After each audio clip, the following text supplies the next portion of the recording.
Kicking off the list at number 10. The Winter Soldier and Black Widow. Bucky Barnes and Natasha Romanoff. Sometimes you get some good out of a bad situation. And that's exactly how Nat and Bucky started out relationship-wise. So around the time of the Cold War in the Soviet Union, Natasha trained Bucky Barnes in the Red Room alongside other students. Natasha, or rather in this storyline, Natalia, and Bucky both hit it off. I mean, they had a lot in common. The whole Russian brainwashing, the assassin skills. Natalia worked for the KGB and Bucky Barnes became the Winter Soldier for Hydra. So it's fair to say they had a lot in common. They were great for each other as well. I mean, they made each other feel like they were more than just assassins, which I love. They of course get caught and punished because of their love, but what does a Red Room punishment mean? I mean, well, it's a little bit different from the 50 Shades of Grey Red Room punishment. See, in this one, they brainwash you numerous times, put false memories right in your head, all that good stuff. So it's heartbreaking, man. They find love, the true meaning of life, and then they get brainwashed, sent away on secret missions, they bond again, fall in love again, and then so on and dan forth. Quite the history in comics and in the MCU as well. Natasha says a line towards Bucky after he escapes his holding cell in Civil War, and she says, "The least you could do is recognize me." So is this about her getting shot from the brainwashed Bucky back in Iran, or could there be even more history just sprinkled behind the Winter Soldier storyline that has yet to be discovered? And before we head over to number 9, guys, if you want to go ahead and toss us a thumbs up, that would be great. It goes a long way for us. It actually helps pay for all the things in the studio, so you can see all my facial flaws in HD. Number 9, Thor and Jane Foster. The God of Thunder from Down Under and Jane Foster. Nice. A relationship that is still being worked out in the MCU with Natalie Portman playing the god's love interest, sometimes in the movies. Now, the last we heard they broke up. Well, Jane dumped him. Or it was a mutual dumping, as Thor says. And this all began in the 60s when readers were introduced to Jane Foster. She attended med school and was soon hired by Dr. Donald Blake, who was actually the God of Thunder in disguise. Always safe to have a secret identity. I have like 3.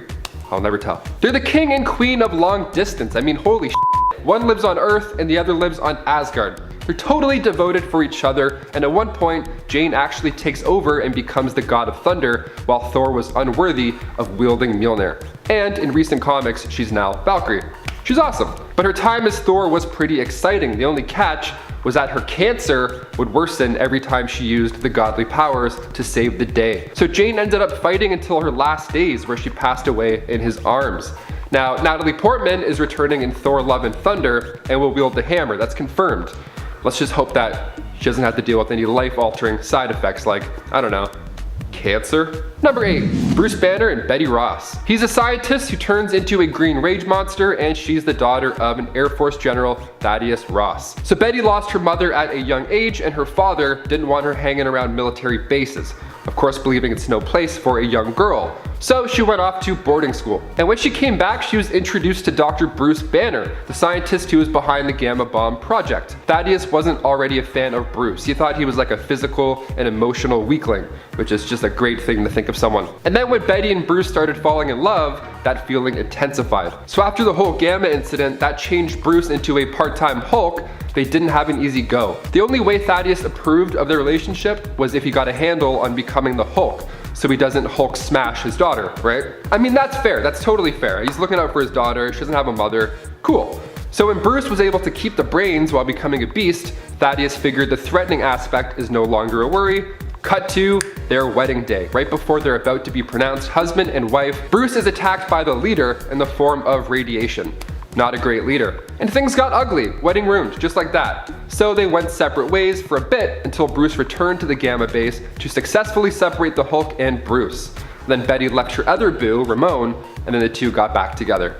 Wow, talk about ups and downs in a relationship. Number 7, Captain America and Sharon Carter. This relationship is too good, weird, mostly weird, to not mention, okay? I mean, it came out of nowhere in the MCU, literally. Captain America was in love with Peggy Carter like his whole life, since he was a scrawny kid from Brooklyn. And then years later, when he's an established Avenger, she's much older now. And then right after she passes away, like right after, he got his sights on none other than another Carter. As Beyonce would say, hey Miss Carter. Even the actor who played Peggy, Haley Atwell, said at Comic-Con that she's not a fan of the new couple. She says, I just feel like I wouldn't want to date my great aunt's guy. It just feels like it crosses an incestuous boundary. and Peggy just died. Yeah, that came out of nowhere in the MCU, but not exactly in the comics. See, Sharon, aka Agent 13, was the younger sister of Peggy in this case, but that was retconned because it was maybe a bit too weird. So when Cap first went on a mission to take Patroc the Leaper down, Sharon was by his side, and then the two, of course, hit it off while they were punching people in necks. She's actually one of the first people to learn of his super secret alter ego, and Cap's wild in the MCU. He's like, hey, I love Peggy. Oh, she's old and dying? Cool, no sweat, Sharon it is. Oh, I can go back in time? Peggy it is, again. Number 6, Spider-Man and Black Cat. Peter Parker and Felicia Hardy, aka Black Cat, is one of the more interesting relationships in Peter's life. Well, rather, Spider-Man's life. That's the fun part. See, she entered the Spider-Man comics back in 1979 with Amazing Spider-Man issue 194, and her father, Walter, was a famous cat burglar before, and he often inspired her to be the best at whatever she does, even if that includes committing crimes. She had a pretty rough origin story though. I mean, learning how to train and become an expert in combat was strictly to kill a man who had assaulted her at a party. And when it came down to finally getting this long-awaited payback, he was in a fatal car crash, thanks to alcohol.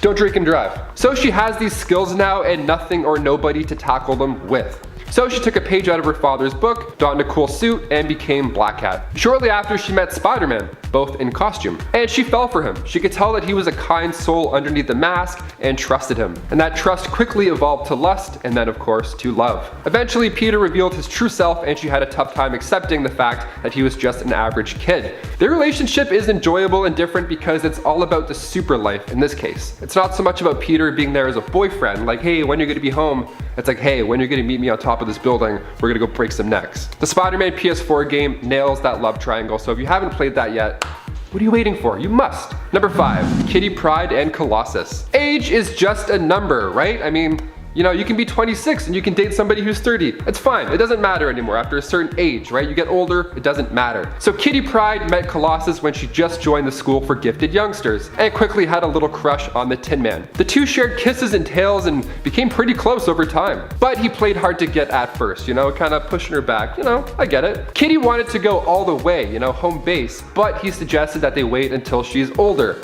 Great call, amazing call. But fans were delighted to watch them grow together. Literally, they got older and they watched what started as a teen crush grow into this lovely adult relationship. Number 4, Jean Grey and Scott Summers. Scott Summers is the guy who gets around. So Cyclops and Jean Grey became close in the school for gifted youngsters after Scott was given a visor made of ruby quartz so he could control his powers, but he also looked pretty sick. So he shortly became deputy leader of the X-Men and then fell in love with his teammate, Jean Grey. And their love is strong. I mean, Jean committed genocide as the Dark Phoenix, and Scott was still on board, so nice. Their honeymoon was pretty wild too. Yeah, they were sent in the future in different bodies to raise Cyclops and Madeline Pryor's son, Nathan, who we all know now is Cable. I mean, it's either that or Sandals Resort, so. She's in his head too, like, literally. Jean created a psychic link between them both, giving them the ability to read each other's minds. I can't tell if I would love that or hate that. Number 3, Deadpool and Lady Death. Till death do us part. I mean, the idea of dying for somebody or dying for somebody's love isn't necessarily a new concept, but when it comes to the merc with the mouth, his love for death is ever more growing. I mean, the guy basically dies every other day. Or he comes really close to it at least. So when he was tortured at Weapon X, that's when it all began. And he's a pretty charming lad, so it didn't take much for Lady Death to eventually develop feelings for him every time she saw him. So she was a serious, powerful entity, and he would just show up and crack jokes, and then go back to life. She loved it, man. She loved his visits, she loved his humor, and then there's always the other guy. You know, this time in the form of, I don't know, Thanos? He was jealous that his near-death experiences were acting like these one-on-ones in The Bachelorette. So he cursed Wade with immortality so that he wouldn't see her. And at one point the curse was lifted, allowing for Wade and Lady Death to be together for a hot minute. For sure, one of the more interesting couples that have happened. Definitely. Have to include them on the list. Number 2, Spider-Man and MJ. She made her first appearance in The Amazing Spider-Man issue 42, but fans knew about her long before that. See, the redhead who digs the webhead was played most famously by Kirsten Dunst, and the couple seems to go through quite a bit together. I mean, early on in their dating days, they broke up numerous times, but eventually they found their way back together. Yeah, at one point, MJ was dating Harry Osborn and Pete was seeing Gwen Stacy, but after her tragic neck thing where he, killed her by accident, they kind of got back together. Even when he asked her to leave, she stayed. That is true love. So the two tied the knot in the Amazing Spider-Man Annual 21, finally. I mean, he proposed to her years before, but she made a run for it. Can you blame her? One of the biggest comic book moments for the couple was in the storyline One More Day, where they have to strike a deal with the devil Mephisto in order to save Aunt May's life. The deal? Well, they were never married, ever. It just didn't happen. Kind of like Shrek 4, but a lot better than the movie Shrek 4. A lot better. And last but not least, number 1, Vision and Wanda Maximoff. Perhaps one of the most interesting couples. He's an android, she's a witch, and they go through a lot together. So Vision and Wanda tied the knot back in 1974, and they welcomed twins. Well, kind of. The catch was these twins of Wanda and Vision came out of nowhere, and it was revealed later that their souls, the kids' souls, were part of Mephisto. God, he always gets in there and messes things up, eh? But then another pair of twins were created, and then they grew up to become Wiccan and Speed, bearing magic and super speed as their powers. Now in the MCU, their romance is super fun to watch. They both got their abilities from the same Infinity Stone, so although Vision is dead, there's clearly some sort of connection still, which we'll see play out in WandaVision like really soon. Wanda is super powerful. She can change the entire world simply by wishing for no more mutants. She breaks reality as we all know it. I mean, I can't wait to see more of this side to their relationship. Really see what Wanda can do, Because they've been holding back on her. Number 10, Black Bolt and Medusa. Black Bolt and Medusa were an arranged marriage, but they also managed to find love in their relationship too. Now Black Bolt has many wives, but for him, really only Medusa is the one that he loves, and he loves her pretty intensely. Medusa is not just his wife either or his love, but she's also a fitting royal to serve by his side. She just honestly is a really good ruler as well. And all these things together is just what makes them so great. When they are together, that is. As there have been times when they've been apart. But in the end, they pretty much always find one another. When they are not busy being dead, that is. Which is kind of what's happening lately.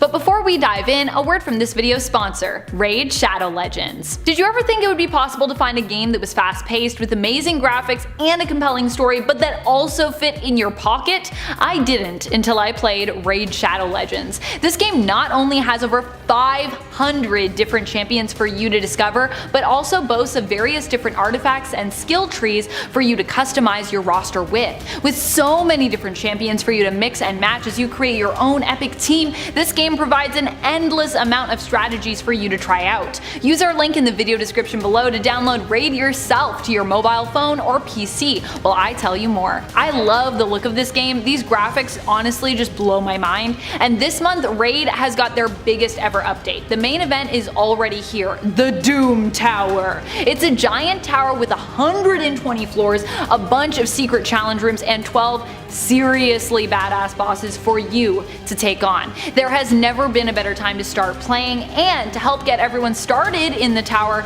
the Raid team are giving away a super special champion, Bulwark. He's absolutely awesome in Clan Boss, and he's also going to be a huge help in the tower against those bosses. On top of that, they are also introducing 14 new champions just in time for the holidays and hosting a bunch of holiday events and tournaments. Click the link in the video description for your free Void Champion, an XP booster, 50 gems, some energy refills, and an ancient shard, all as soon as you get in game. You'll find your extra rewards in your inbox for the next 30 days only. So click that link in the description to join in on this epic fun. We'll see you there. Alright, now let's get counting. Number 9, Spider-Man and Ghost Spider. I'm just going by their current aliases, but really, we don't see these two truly hit their stride until we see them all grown up in their alternate future. Though whether we're talking young crushes, strong cross-reality friendship, or the alternate future where they end up settling down and having a superpowered family of their own, I just really like these two together. They seem to bring out a lot of good in one another while also creating a safe space for the other to not just be themselves,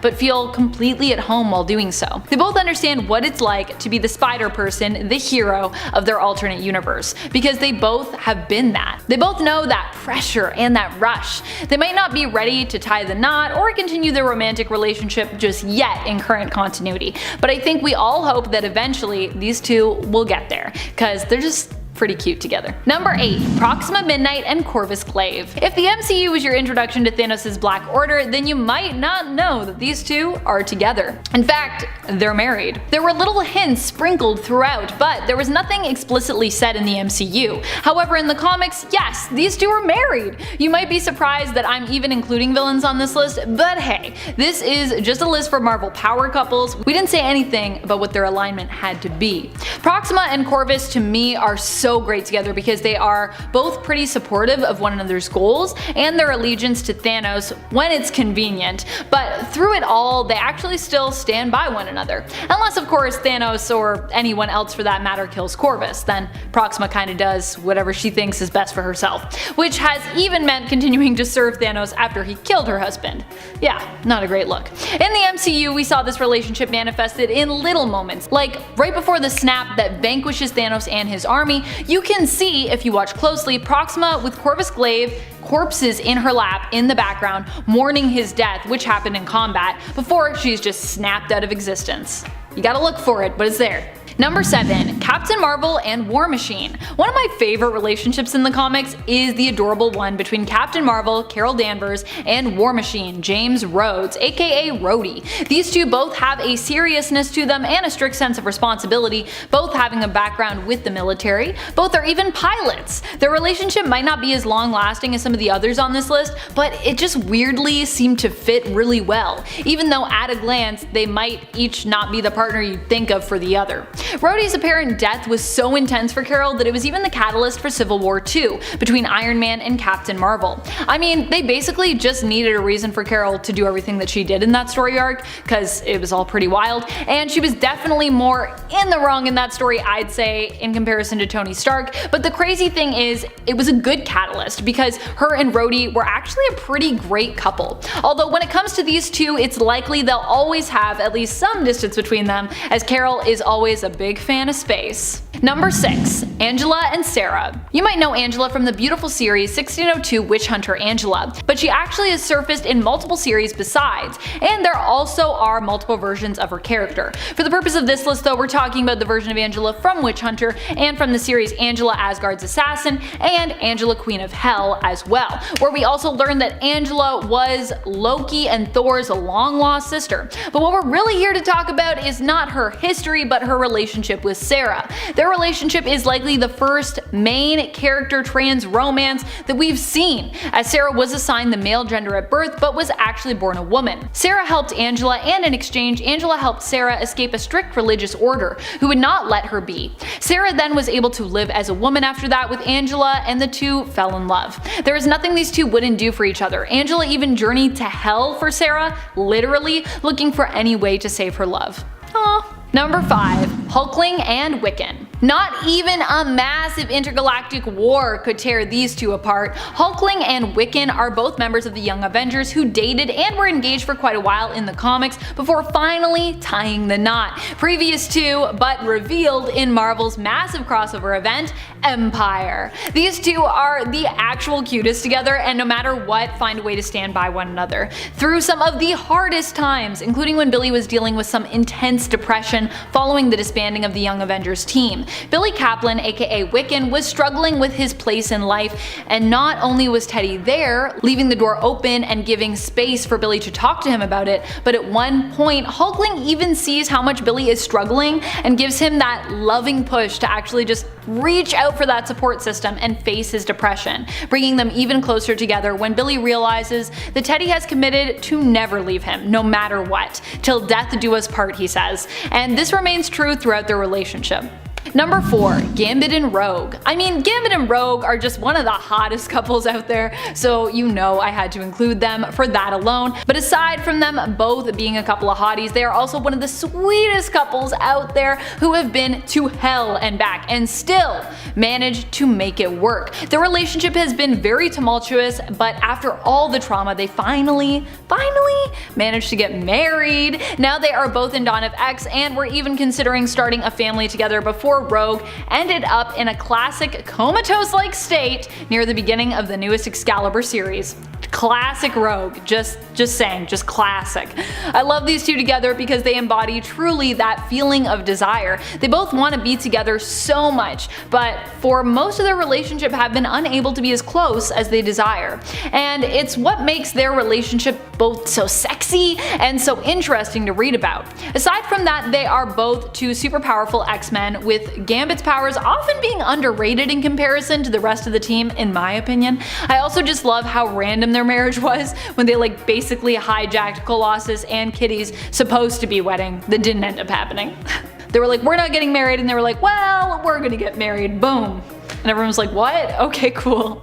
So Gambit and Rogue. Number 3, Mr. Fantastic and Invisible Woman. I mean, yeah, I kind of have to include these two on the list, considering they are part of Marvel's first family. I will admit, there are a lot of times I actually have actively not shipped Reed and Sue together, but lately in the comics, I've been getting some really nice moments between them, and I cannot deny that I love that these two have that intense commitment to one another and to their family. No matter what the world throws at them or what challenges they face in their personal relationship, Sue and Reed just seem committed to staying together no matter what, even when it would maybe be best if, I don't know, if they didn't. But through everything, they have made it work because at the end of the day, even when they're frustrated or feeling just grossly underappreciated, they would continue to choose one another, even with some of those prominent flaws. And that is honestly what makes them so strong together. Also, they are probably one of the most brainy couples in the world, and Sue's powers are pretty crazy when it comes to just everything she's capable of. While they are both the brains as well, I honestly just love to think of how Sue's abilities make her kind of more of the brawn to Reed's brain.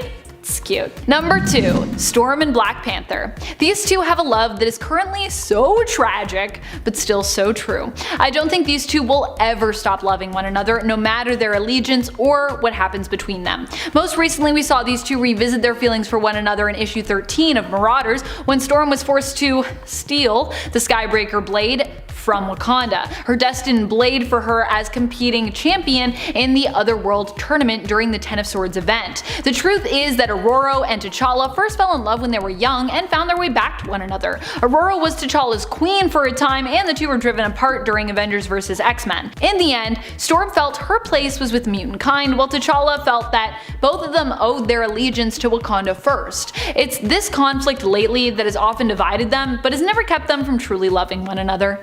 Number 1, Luke Cage and Jessica Jones. So I had to put this couple at the top spot, even though they rank a little lower when it comes to their superpower levels, and they aren't a king, nor a queen, or even a goddess. But hey, Luke and for a time Jessica were known as Power Man and Power Woman. Does it get more power couple than that? They are also just too adorable together for me to not consider them so highly on this list. To me, they also represent a very real couple while still being super.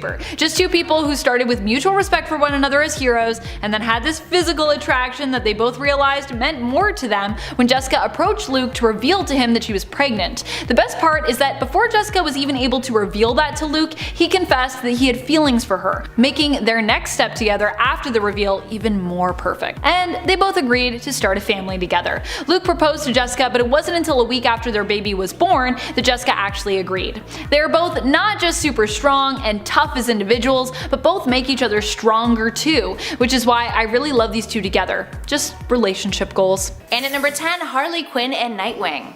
Let's begin our list with a pairing that is the literal definition of a hookup: Harley Quinn and Nightwing. This unlikely pairing tickled each other's fancies in the Batman and Harley Quinn animated movie. Nightwing tails Harley from her undercover job, and she manages to knock him out. Next thing he knows, he's tied up to a bed and things get steamy. With Harley seducing him, Nightwing getting real hot under the collar, and Harley teasing him about thinking that he wasn't into girls. Little dig at his golden age history with Batman. She also takes a dig at him for his 90s hairstyles. Then the lights turn off, Harley gets on top of him, and then we cut to later, in which Batman interrupts the aftermath.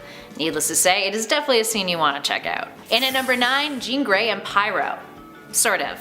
In a fantasy reality, we think. So Pyro hasn't really been in the Marvel Universe for some time now, but with the Dawn of X relaunch, Pyro has made a comeback in Marauders, in which he has a fantasy of sorts. Now in this fantasy, people are praising him fawning over him, he's the best thing ever, and Jean Grey hits on him while she lies on the hood of a really sexy car. Sure, he is obviously imagining this, and as of this recording, the issue that this sequence is in actually hasn't come out yet. It comes out on March 4th. So if you're watching this and you've read the issue, let us know in those comments below if the Fantasy Pyro and Jean Grey actually get it on. And at number 8, Ramon Watts and America Chavez. During the Fresh Start relaunch, the most recent iteration of the West Coast Avengers had America Chavez and Ramon Watts on the team, alongside Kate Bishop, Johnny Fuse Watts, Gwenpool, and Kid Omega. Now the team tried to get financed by starring in a reality show that followed their exploits, so we got some pretty intimate on-camera interview moments with them.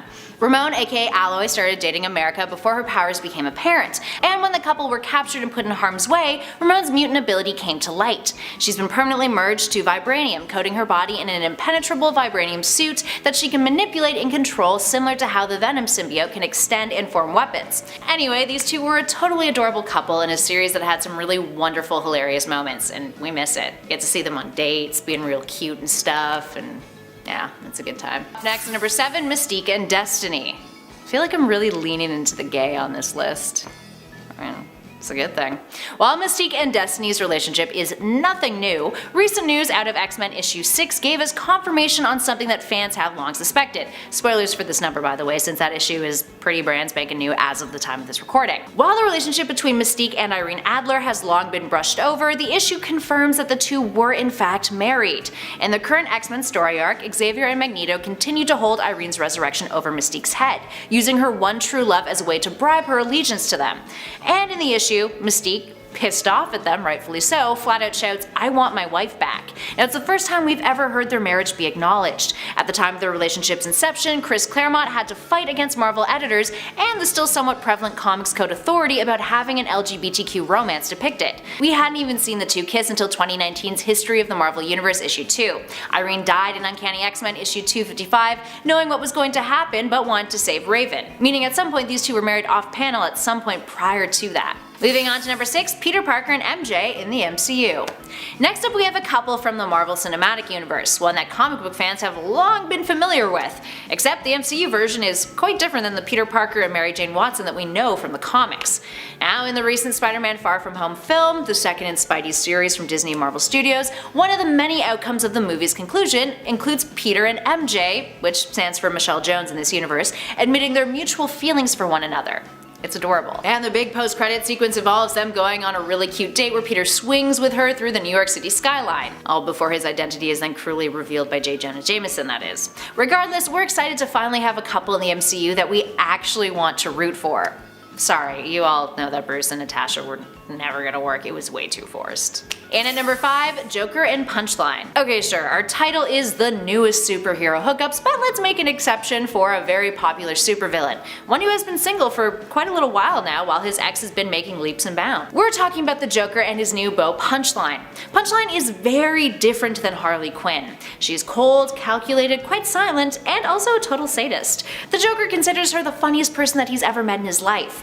Now, the character made a cameo in Batman issue 89, but made her full appearance in Year of the Villain, Hell Arisen issue 3. While she's barely been in the DC universe, her popularity amongst fans has skyrocketed, with sales, that is. Speaking of the Joker though, let's talk about what his ex has been up to with our next number. And at 4, Harley Quinn and Poison Ivy. While the Joker is busy declaring war with Punchline at his side, Harley Quinn has been actively working towards turning a new leaf. And also a greener leaf, because you know, Poison Ivy, green in nature. Ivy and Harley were only relatively recently confirmed to be an actual couple after years of speculation, which root back all the way to their appearances on Batman the Animated Series together. They've flirted a whole lot. They've kissed quite a few times, and even found themselves as a pair in other alternate universes in the DC multiverse. But on DC's Twitter in 2015, it was confirmed that they were actually a couple. Between then and now, we've seen them romantically entangled, we've seen them break up, and we've seen everything in between, becoming one of the most liked couples in the DC universe in recent years. Unfortunately, it seems like DC is kind of squashing the couple once more. Heads up for spoilers for Harley Quinn and Poison Ivy issue 6 up ahead. Without giving too much away, Ivy says goodbye to Harley with a kiss on the forehead, which many fans felt was a major letdown and devalued the relationship, because she's essentially gonna go off and maybe die, so, But here's hoping that they always just kind of find a way back together. I wasn't kidding when I said heavy on the gay. Moving on to number 3, Black Widow and Winter Soldier. Like Mystique and Irene Adler, this is a couple that has been a thing for a long time. But back at the end of last year, we got to see this old flame reunite. Natasha Romanoff and Bucky Barnes, Black Widow and Winter Soldier. Now the two first sparked a relationship after Bucky was placed in cryo sleep, found by the Soviets after his presumed death during World War II. He would train Natasha as a young assassin in the 1950s in the Red Room, and when the two started a romantic relationship, it was discovered and Bucky was put back in cryo sleep and her training intensified. Now he's shown up in Web of Black Widow issue 2 after Nat has been reborn as a clone of herself with all of her memories after being killed during Secret Empire. And while the two don't hook up during their encounter, we do get a pretty sexy flashback of their more intimate moments from the past. Both of them in underwear. In at number 2, Nico Minoru and Carolina Dean. After 13 years of shippers wanting this pair to happen, runaway characters Carolina and Nico are finally a thing. It's been a long time in the making, with Carolina having harbored feelings for Nico after being rejected. We actually get a flashback scene of it in Runaways issue 12, which came out in 2018. And it is like significantly less harsh than what actually happened in the initial encounter that this, rejection occurred. The issue itself has Nico accompanying Carolina to a ball for her parents' charity that she's forced to attend, now that she's 18 and a member of the board. Carolina tells her how much having her there has made it easier for her to make it through the night, and then Nico admits that she was confused in the past and that she didn't know herself as she does now, asking Carolina to give her another chance. And she does. The two kiss and our hearts melt. Much of the new 2017 Runaways series has been aimed at fixing mistakes of the narrative's past, one of which many felt was Nico and Carolina not getting together. And finally, in at number 1, it's the X-Men throuple, people, Scott, Jean, and Wolverine. One of the questions many fans had after the first X-Men issue after Dawn of X was what was up with Logan, Jean, and Scott's bedrooms that all shared doors and were connected. They also seemed pretty chummy. So of course there arose speculations of the three of them being more of a throuple than Wolverine and Cyclops constantly duking out over Jean's affections. Spoilers for the recent X-Men issue 7, by the way. While things were hinted to some sort of open relationship defying the monogamy that we've seen from these three in the past, this recent issue depicts Wolverine and Scott sharing a moment in the middle of the night that contains some pretty intimate details. Scott comments about how Logan's body hair makes it too hot for him to sleep, teasing him. Scott invites Logan to an outing with Jean and the kids that they're training, with Logan saying, "Jeannie in a bikini," to which Scott replies, "Scott in a Speedo." Wolverine's response? Well, who could say no to that? While we've yet to see the throuple action actually play out, there's a lot of subtext going on, and a lot of fans hope it becomes a reality. Number 10, Spider-Man and Mary Jane. I know there's probably going to be a lot of outrage because I put these two in the number 10 spot on my list, but I'm also trying to keep this list to mostly super to super couples. So, the fact that Spider-Man and Mary Jane even made my cut at all just goes to show you how much I really love and respect the ongoing relationship that these two have had in the comics. Spider-Man and Mary Jane are no longer married, but it has been hinted in the comics recently that we could see a return to these two potentially renewing their vows and getting married once more, undoing the undoing of their original marriage, which happened during the events of One More Day, where Peter gave up their marriage in a deal with Mephisto to save Aunt May. In the Secret Wars miniseries Renew Your Vows, Marvel was actually able to see just how much fans love these two together when that series ended up having massively high sales, proving that we love seeing Peter and Mary Jane together, not just as a couple, but as a family unit too. So maybe we'll see something like that. I'm into it. Number 9, Aquaman and Mera. Aquaman and Mera have been married before, but they also recently got married again. After the New 52 reboot, however, at DC, Aquaman and Mera's first marriage was apparently wiped out of existence. Now finally, after a long tumultuous romance and engagement filled with tons of comic book obstacles, they are finally together once more. Even more impressive, Aquaman managed to surprise Mera with the wedding, and she liked that. She was like, yay, surprise wedding. I feel like most people would not enjoy having a wedding sprung on them with all their family and friends, but I guess for Mera and Arthur, they were just like, hey, it's been a long time coming at this point, let's just do it, and Mera was ready to go with the flow. It was super cute, I will say. Number 8, Gambit and Rogue. I love that these two basically hijacked someone else's wedding in order to tie the knot. Gambit and Rogue gave us a surprise wedding when Kitty Pryde and Colossus, who were actually set to get married at that time, ended up deciding not to go through with their wedding. Seizing the opportunity, Gambit and Rogue decided to step in and chose not to waste the moment, getting married in their fellow mutant stead and cementing their love for one another. A love that honestly has teased us for what feels like centuries. So I'm so happy they're finally married. It's so cute. Number 7, Batman and Catwoman. Batman and Catwoman have been married on alternate Earths and even in alternate timelines, but they also at one point walked down the aisle in today's main continuity as well, or at least almost. While the wedding didn't end up happening and Selena even betrayed Batman on the same day she was meant to marry him, they also ended up having a moment together following the events of Flashpoint, where it finally seemed like they were going to pull the trigger and get married in a much less lavish setting, simply planning on going to see a judge to get their marriage validated. Instead, their love for one another left them lost in the moment and one another for an entire evening. The next morning, they both realized, hey, they never ended up actually going to see the judge, but instead both agreed that they actually didn't really need anyone to sign off on their marriage, nor did they ever need a lavish wedding. For Batman and Catwoman at that point, they looked at it like, we already operate outside the law, so why should our love for one another and our marriage to one another need to be validated by the law? Not going to lie, I kind of love that technically Catwoman and Batman never need to actually get married in order for them to consider being married to one another, and in order for them considering their partnership to be valid. So they don't really have like a marriage certificate, but they're still pretty much married. Number 6, Hulkling and Wiccan. These two might be newlyweds, but their marriage also marked a huge milestone for Marvel, being the first gay marriage between two superheroes at that publisher. I can't believe it actually took us this long, actually. Very surprising. It took a long time for Hulkling and Wiccan to progress in their relationship, but slowly and surely, over time, their relationship grew and evolved to the point that now I honestly can't imagine a world where they are not together. They just belong with one another. Both share an understanding of one another that helps to elevate not just themselves,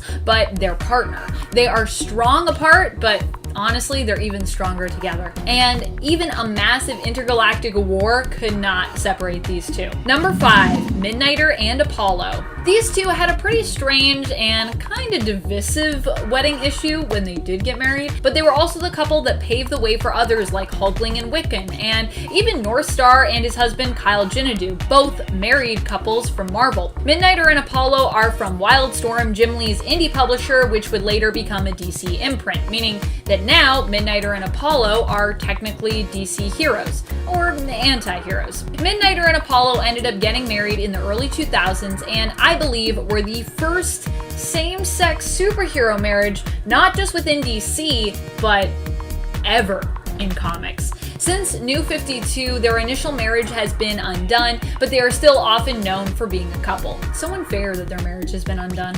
Number 4, Mr. Fantastic and the Invisible Woman. The marriage between Reed Richards and Sue Storm is one of the oldest, long-lasting marriages left to us today. Despite all the problems these two have faced together and had to confront about the other, they remain together and are often presented as being a strong couple. Sue and Reed's status as the first family of Marvel means that we'll likely never see these two split because of, well, just what they represent at that publisher. A sense of reliability and togetherness which radiates out into so many other Marvel titles today. Sue and Reed are both members of the Fantastic Four and have 2 super children together. Franklin Richards, who has of late short-circuiting but usually immensely powerful reality warping powers, and Valeria Richards, named by her godfather Dr. Doom after his first love, who is potentially on the road to become, if not already, an even more brilliant mind than both her genius parents combined. Number 3, Superman and Lois Lane. One of the most iconic marriages out there is definitely the married couple that is Lois and Superman, or Lois and Clark. This wedding was a long time coming, especially for Lois, I imagine, who initially in her own series, Lois Lane, Superman's girlfriend, spent a long time dropping hints for Superman to not just date her, but to marry her as well. Though, I mean, such was the time. That's what people did back then. Lois and Superman finally got married in the 90s, for the second time actually. They've been married twice in the main continuity, in fact. While the New 52 seemingly undid their marriage by rebooting the characters, we were then fortunate enough to also have our favorite couple survive. Phew. So so their marriage wasn't undone. So in the New 52, there actually ended up being two versions of Lois and Superman, one of which was the couple that was first married in 1996. Yay! Or for them first married. Like I said, Silver Age, Golden Age, it's a lot of things. Not even a DC reboot can stop these two from being together. While Lois isn't herself a superhero in the conventional sense, she is definitely a hero in the everyday sense, working as a hard-hitting journalist, and honestly, that's a profession often underappreciated today. Journalists are basically heroes. Everyday heroes. Real-world heroes. Number 2, Black Panther and Storm. You know your relationship is big news when the Watcher calls a ceasefire in the midst of a civil war. For Black Panther and Storm, their union was also about more than just their love for one another, although that was definitely a big part of it. These two coming together represented a powerful union for the nation of Wakanda, who in Storm had gained a fierce goddess for a queen, and their union also represented the coming together of two different worlds, the Avengers and the X-Men, who very often didn't quite see eye to eye despite both being heroic groups. But for T'Challa and Ororo, this union was also very personal, with the pair of them falling for each other at a young age, only to have their various commitments to their own teams often keep them apart. But finally, they had committed to be together. Although their marriage did not last and ended in divorce, their love for one another still burns bright, and so many fans hope that we'll one day get to see these two come together again. Number 1, Mr. Miracle and Big Barda. They may not have been married quite as long as Sue and Reed, but Mr. Miracle and Big Barda have still been together since their marriage in 1974, which is still an impressively long time, I think, especially in comics. Also, oddly enough, both couples were drawn by Jack Kirby. Maybe being drawn by Kirby is the secret to a happy marriage? Or it could be that old adage that reveals their true secret to longevity: giant wife, happy life. Scott Free and Big Barda definitely seem to have a pretty happy life together overall. They both complement one another so well when it comes to their personalities and their skill sets. It's no wonder that they are still happily married today in 2021. And I have an honorary marriage superhero couple for you as well. They didn't make my cut because they never got to tie the knot, but in my opinion, that's just because these two were robbed of their happy ending together. The honorary almost married superhero couple for today is none other than Batwoman Kate Kane and her fiance Maggie Sawyer. Maggie was Kate's longtime girlfriend, and while not a superhero per se, she was a police captain, so in a way was often fighting against a lot of Gotham's criminals in her own heroic capacity. Unfortunately, DC didn't let the creatives behind Batwoman see the engagement through to the end, giving the reasoning of heroes shouldn't have happy personal lives as their excuse. Number 10, Spider-Man and Black Cat. Peter Parker and Felicia Hardy. They're one of the more interesting relationships in Peter's life. Well, rather Spider-Man's life, that is. See, she entered the Spider-Man comics back in 1979 with Amazing Spider-Man issue 194. And her father, Walter, was a famous cat burglar before her, and he often inspired her to be the best at whatever she does. Is that bowling? Is it paint by numbers? No, it's being a burglar. She had a pretty rough origin story as well. I mean, she learned how to train and become an expert in combat just to take out a guy who had assaulted her at a party. So when it comes down to finally getting payback, he was in a fatal car crash thanks to alcohol. Don't drink and drive. So she had these skills now and nothing or nobody to tackle them with. So she took a page out of her father's book, she donned a cool suit, and became Black Cat. Shortly after, she met Spider-Man, both in costume, very important, and she fell for him. She could tell that he was this kind soul, and she trusted him.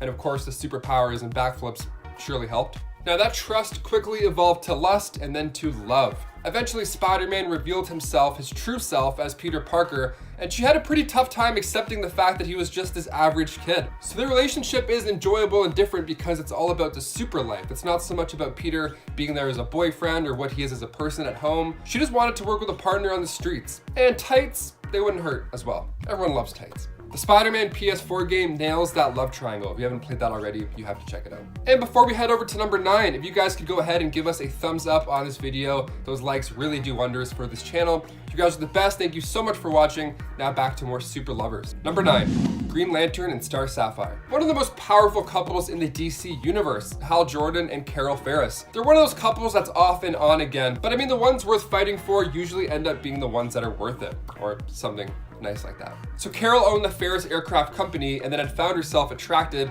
to the fearless pilot, but she couldn't follow through because, you know, for sure not allowed, especially in those rankings. And she also loved the hero, the Green Lantern, without connecting the dots. Double the love, triple the excitement. Now Carol was selected to become queen of the Zamorans, but she didn't want to leave Earth because, you know, Hal Jordan. So the Zamorans brainwashed her and she became a villain named Star Sapphire, and she fought the Green Lantern. She lost, they left, they took her memory, she got her powers back, but not her memory, so she thought Superman was responsible for killing Green Lantern, although he's still alive. Then her memory returned and she kept the gem that gave her powers, and her love mixed with his willpower makes for a pretty epic super couple. They're one of my favorites. Number 8, Thor and Jane, the God of Thunder from Down Under and Jane Foster. It's a relationship that's still being worked out in the MCU currently, with Natalie Portman returning to play Jane Foster. Now, the last we heard, they broke up. Well, I mean, Jane dumped him, or it was a mutual dumping of sorts. But this relationship began back in the 60s when readers were introduced to Jane. She attended med school and was soon hired by Dr. Donald Blake, who is actually, of course, Thor in disguise. They're the king and queen of long distance. Holy crap. One lives on Earth, the other is Asgard, and they're totally devoted for each other. And at one point, Jane actually takes over and becomes the God of Thunder, while Thor was unworthy of wielding Mjolnir. Now, her time as Thor was pretty exciting, of course, but the only catch was that she had cancer, and that cancer would worsen every time she used the godly powers to save the day. Jane ended up fighting until her very last days when she sadly passed away in Thor's arms. Now, Natalie Portman is returning for Thor 4, Love and Thunder, and she'll wield the hammer. Let's just hope she doesn't have to deal with any of those life-altering side effects. Number 7, Catwoman and Batman. When it comes to dating, Bruce Wayne doesn't really need too much luck. He's got the charm, he's got the looks. I mean, the money, sure, that's a plus, we like that. Selena Kyle made her first comic book debut in Batman 1 back in the early 40s, simply known as just the Cat. Now, the pair were actually married at one point, believe it or not, on Earth 2, and they had a child named Helena Wayne, who grew up, of course, to become the Huntress. Now, in the 50s, the Comics Code Authority made the duo go through it. See, they were putting these restrictions on everything, and Batman being with a criminal just sent the wrong message to kids. So now Bruce also has this on and off thing going on with Talia al Ghul, and almost every depiction of these two characters, they end up having the hots for each other. So Talia is cool, and she's there sometimes, but most of the time, it's Catwoman. So they both end up together at the end of the Nolan Batman trilogy. It's a plot point in the Batman the Animated Series and in Batman Returns. Now we're just looking forward to seeing this romance come back to life yet again with Robert Pattinson and Zoe Kravitz in Matt Reeves' Batman. Number 6, Aquaman and Mera. Mera made her first comic book debut in Aquaman issue 11. She was once the queen of Dimension Aqua until a criminal named Liron took over control and got rid of Queen Mera. So Mera went to the Earth dimension, and then that's when she met Aquaman and his sidekick, Aqualad. They offered to help her, and Liron soon captured both of them and brought them back to Dimension Alpha. Aquaman comes, saves the day thanks to the help of Gwisp, and then he defeats Liron. Mera returns to Atlantis with Aquaman. The two fall in love, get married, and then they made their new home at the Atlantean Royal Palace. How lovely. Some have argued that Mera is in fact more powerful than Aquaman, being pure Atlantean and trained in the mystic arts. Do you guys agree? Let us know in the comments. Number 5, Jean Grey and Scott Summers. Cyclops and Jean Grey become pretty close in the School for Gifted Youngsters. After Scott was given a visor made of ruby quartz, he could now control his power. And he looked pretty cool. Stupid. He shortly became a deputy leader of the X-Men and then fell in love with his teammate, Jean Grey. Sounds like a normal young love evolving under the roof of gifted youngsters. Their honeymoon, however, that's when the super stuff comes in and takes it up a notch. See, their honeymoon, they were sent into the future in different bodies to raise Cyclops and Madeline Pryor's son, Nathan, who we now know as Cable. I mean, that or Sandals Resort, you know, make your pick. They keep it interesting, at least, you know? She's in his head too. I mean, literally, Jean has now created a psychic link between them both, giving them the ability to read each other's minds. Now, I can't tell if I'd love that or hate that. I mean, of course, they went strong until Jean sacrificed herself to save everybody from the Dark Phoenix Force, and Scott would surely take his time moving on. Number 4, Superman and Wonder Woman. Clark and Lois may be a great couple, but when you think of the New 52 run with Superman and Wonder Woman, I mean, if we're looking at super couples, we've got to go with Superman's other girl, Wonder Woman. They were literally known as the power couple, and that part of Superman's life has basically been written out or forgotten, and fans thought that it was rather forced. Now, in the Justice League issue 12, we find a front cover illustration that is quite memorable. Sometimes key intimate moments are hard to conceal when you have the powers of gods. So after The Dark Knight Returns, Frank Miller decided to dive into a scene we didn't know we needed to see with both of them. So her and Superman get it on, and they do it in the sky, of course, because, I mean, you know, Where else do you go? A hotel? No, it's far too boring. The sky is literally the limit. So this caused massive tidal waves. I mean, volcanoes were blasting off. They even shifted the earth a bit. People were evacuating islands. Guys, this is crazy. This is like a terrible day. This is a terrible day for everybody, but those two get it on. Next time you guys want to get it on for 5 pages, maybe, I don't know, go to space, Mars, Antarctica. That'd be kind of, still humans, still bad. Just go to space. Go do it in space. Number 3, Mr. Fantastic and the Invisible Woman. The Fantastic Four is coming to the MCU. Finally, here we go. And one of the biggest rumors is that John Krasinski and his real wife, Emily Blunt, will be playing Sue Storm and Reed Richards. I hope this happens, or Pam from The Office. We'll take her as well. She's great. So Sue and Reed first met back when they were children at a boarding house. They grew up together and went to become part of an epic superhero team, which is great. Sue with the powers of invisibility and force fields, and Reed is now super stretchy. They're a brilliant couple.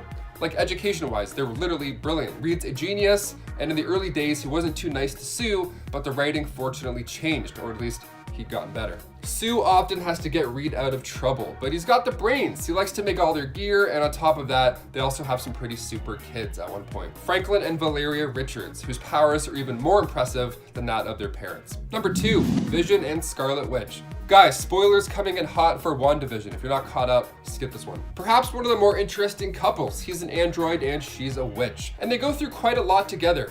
Especially now in the MCU, we're gearing up for the finale of WandaVision, and the love between these two is really making things complicated for S.W.O.R.D. See, Vision and Wanda tied the knot back in 1974, and they've even welcomed twins. The catch was, these twins of Wanda and Vision came out of nowhere, and it was revealed that their souls were actually part of Mephisto's, which is currently a running theory with Agatha Harkness being this antagonist in WandaVision. I don't think they're gonna bring in Mephisto. I think they're gonna do more of a nightmare type thing, keep it more kid-friendly. But these twins have also grown up in the comics to be known as Wiccan and Speed, bearing magic and super speed as their parents alike. So in the MCU, Wanda and Vision's romance is super fun to watch. They both got their abilities from the same Infinity Stone, so although Vision's dead, I think, who knows, there's clearly some sort of connection left still. My guess is that she has part of his soul inside of her from the Infinity War sacrifice. Wanda is super powerful. She once in the comics changed the entire world simply by wishing for no more mutants. And she can break reality as we all know it. And I can't wait to see what happens in the show because it's wild. She is fully now the Scarlet Witch. And let me tell you, a lot of goosebumps. I may or may not have stood up at that after credit part. And finally, number 1, Gambit and Rogue. They first met in 1991 in X-Men, and they've had an on and off relationship for about 30 years. Remy LeBeau and Anna Marie, they had their first date in X-Men issue 24. When Gambit transports them away off campus, they bond over some gumbo. They bond over the fact that they both carry abandonment issues, and with Rogue's inability to touch, and with Gambit's criminal past, hell, it's a match made in heaven. He doesn't want to talk about his wife, Belladonna, and she just wants him to tell her how he feels about her. It's a rocky start, but in X-Men issue 33, we finally get the first I love you. And it comes from Rogue, after she hears about Gambit's shady past. It's wonderful. Then the following years were full of split ups and then realizing they couldn't live without each other. Heck, love sure ain't easy.